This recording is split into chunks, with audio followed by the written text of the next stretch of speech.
आइए योगीराज, घर के अंदर आकर आसन ग्रहण कीजिए। अरे तुम्हारी इस छोटी सी कुटिया में इतनी जगह कहाँ है कि हम और हमारे 360 चेले बैठ सके।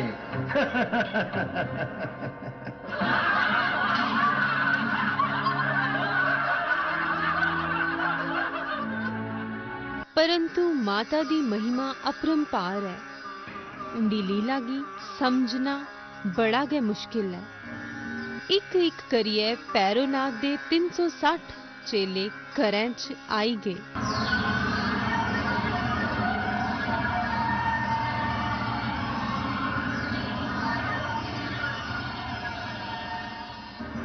ये दिखिए भैरोनाथ दियां बावां तनी गईयां ते उन्हें मन गै मन ये फैसला किया जे वो इस दिव्य तेज वाली कन्या दा राज जाने बगैर नहीं जांगन।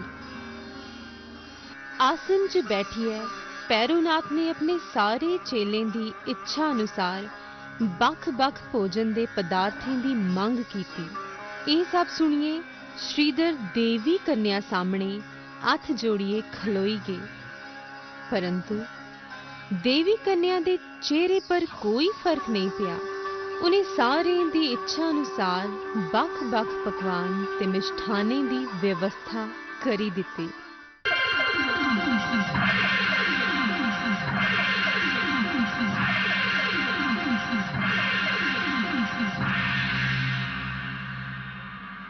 ए दिखिए भैरोनाथ अग बबूला होइए ते आख्या, अलख निरंजन, तूने हमारे सभी शिष्यों और यहाँ आए सभी लोगों की इच्छा अनुसार भोजन की व्यवस्था की है, परंतु हमारा भोजन कहाँ है? आज्ञा करें योगीराज, मैं आपकी क्या सेवा करूं?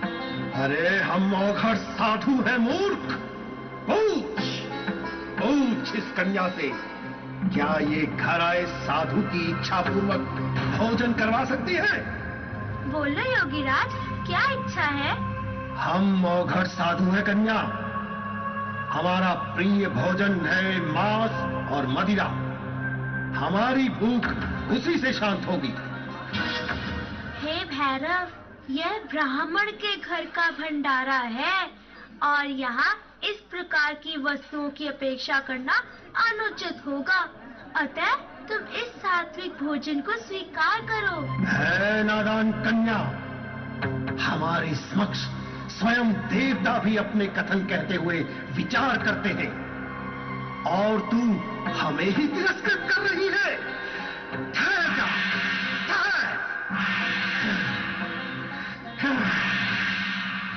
इन्ना आखदे हुई भैरोनाथ कन्या रूपी माता दा हथ फड़ने आस्ते उनदे पासे खिचोया।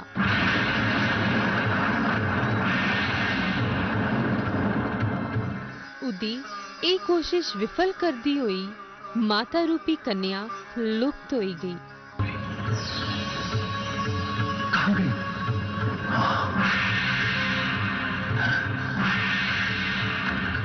कहाँ गई? भैरोनाथ भी त्रों कालेंगी जानने आला हा ते उन्हें ध्यान लाइए माता दा थार जानी लिया। माता रानी अपने रक्षक वीर लंगूर जेड़े अनुमान है उनदे कन्ने त्रिकुटा आले पासे टूरी गईयां हियां। शरणागत दीनां परित्राण परायणे सर्वासरते हरे देवी नारायणी नमोस्तुते सर्वस्वरूपे सर्वेशे सर्वशक्ति समन्विते। रस्ते च वीर लंगूर की त्रे लगी गई। माँ, मुझे बेहद प्यास लगी है माँ।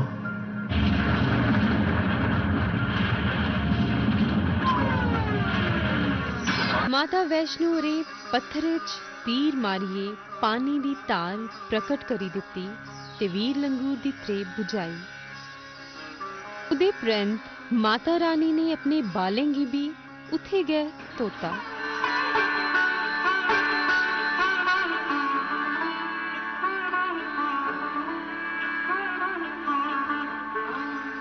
ਤਾਂ ਗਏ ਉਸ ਜਗ੍ਹਾ ਦਾ ਨਾਂ ਬਾਣ ਗੰਗਾ ਪਈ ਗਿਆ। ओ दूर दूरा में यात्रु आंदे बाण गंगा इच तारियां लांदे दूरा दूरा में यात्रु आंदे बाण गंगा इच तारियां लांदे मां बोलन जय जयकार शेरा वाली दे दरबार लाडा वाली दे दरबार जोधा जागतियां दरबार शेरा वाली दे दरबार मैया रानी दे दरबार। किश दूर जाने परंत माता रानी ने एक थार खलोईए पैरोनाथ दी सुध लैती। ਜਿਹੜੀ शिला पर माता रानी बसोईयां हन उस पत्थर पर माता रानी दे पैरें दे निशान रही गए।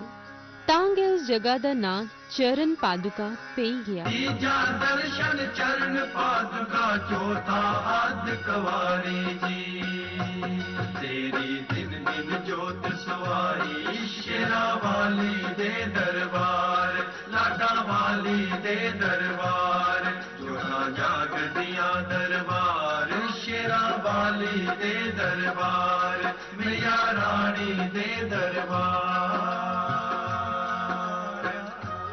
इस दे बाद माता रानी एक गुफा दे द्वार पर आनिए रुकी गईयां जिथे एक तपस्वी तपस्या करादा हा। माता रानी ने समाधि च लीन होए दे एक तपस्वी गी आख्या, हे तपोधन, मैं काफी दूर से आ रही हूं और थक गई हूं। मैं इस गुफा में थोड़ा सा विश्राम करूंगी। यदि कोई आकर मेरे बारे में पूछे तो मत बताना। उस दे परंत माता रानी गुफा च प्रवेश करी गई। वीर लंगूर दे रूपे च हनुमान कोल गए एक बूटे ऊपर बइये माता रानी गी बलगन लगी पे। पैरोनाथ ने माता रानी गी कन्या दे रूपे च छूने दी कोशिश की जिस कारण कन्या गी अर्ध कुआरी आख्या जंदा है। अपने आप गी शुद्ध करने लई ते वैष्णव वंश दे पुनर्जन्म लई माता ने उस गुफा च 9 महीने कट्टे जिस कारण इस गुफा गी गर्भजूनी गुफा दे नां कन्नै जानिया जंदा है।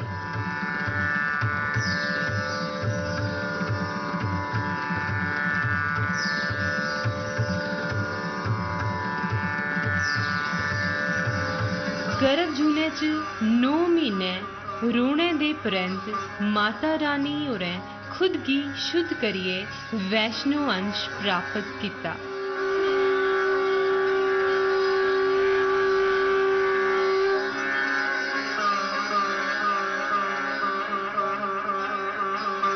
माता दे पिछे पिछे पैरोनाथ भी उत्थे बैठे दे तपस्वी कोल पुजी गया ते अंदर जाने दा रास्ता पूछया। ओ तपस्वी, हट जा हमारे पथ से और बता बता कहां छुपी बैठी है वो मायावी कन्या। ओ मूर्खागढ़, जिसे तू साधारण कन्या समझ रहा है वो कोई और नहीं बल्कि साक्षात मां आद्य शक्ति का रूप माता वैष्णो है जो जग का कल्याण करती है। तू अब भी उनसे क्षमा याचना करके अपना जीवन सफल कर ले।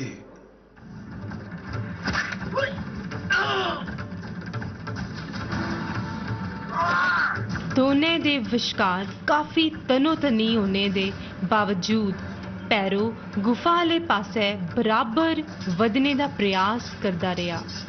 जिस बेले पैरो ने तपस्वी गी धक्का देइए गुफा च जाने दा यतन किया तां वीर लंगूर ने पैरो गी ललकारिया ते अपनी तुम्बे कन्नै लपेटिए पैरोनाथ गी गुफा थमां दूर करी दिता। पर एक सिद्ध योगी होने करी पैरोनाथ झटपट उठिए लड़ाई करन शुरू होई जंदा है।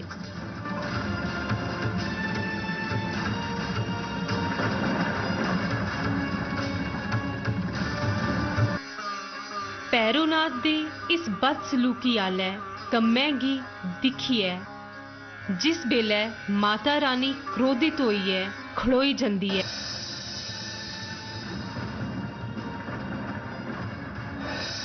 तां चार चबक्खी बिजलियां कड़कन लगी पौंदियां ने, बड़े बड़े पहाड़ भी हिलन लगी पौंदे ने। इयां लगा करदा हा जियां जमीन उपर भूचाल आई गेदा होऐ।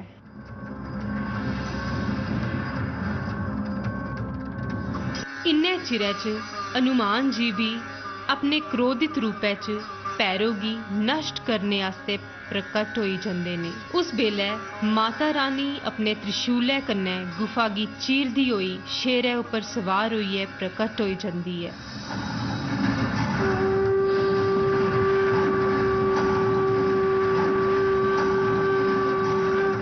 ठहरो वीर हनुमान, इस दुष्ट का अंत हमारे हाथों होना है। इसके पाप का घड़ा भर चुका है। उस बेले माता दियां अखियां गुस्से कन्नै लालो लाल होई दियां हां।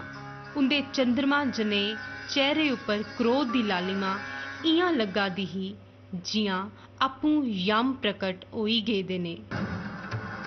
अरे ओ दुष्ट और अभिमानी भैरव, अभिमान की मद में चूर तूने बहुत दुस्साहस कर लिया। अब अपनी करनी की सजा भुगतने के लिए तैयार हो जा। इन्ना आखदी होई माता ने अपने त्रिशूल दे तेज प्रहार कन्ने भैरो दा सिर उसदे धड़े थमां बक्ख करी दिता। बेशक भैरो दा सिर कटोइये दूर जाई पौंदा है, पर भैरो अजे मरे दा नहीं हा ते ओदे कोल पछताने दे बगैर कोई चारा नहीं हा। हे मां, हे जगजननी, हे कृपा निदान माता वैष्णो, मैं तो मूर्ख और तुच्छ प्राणी हूं। मैं तो नादान बालक हूं माता। मुझे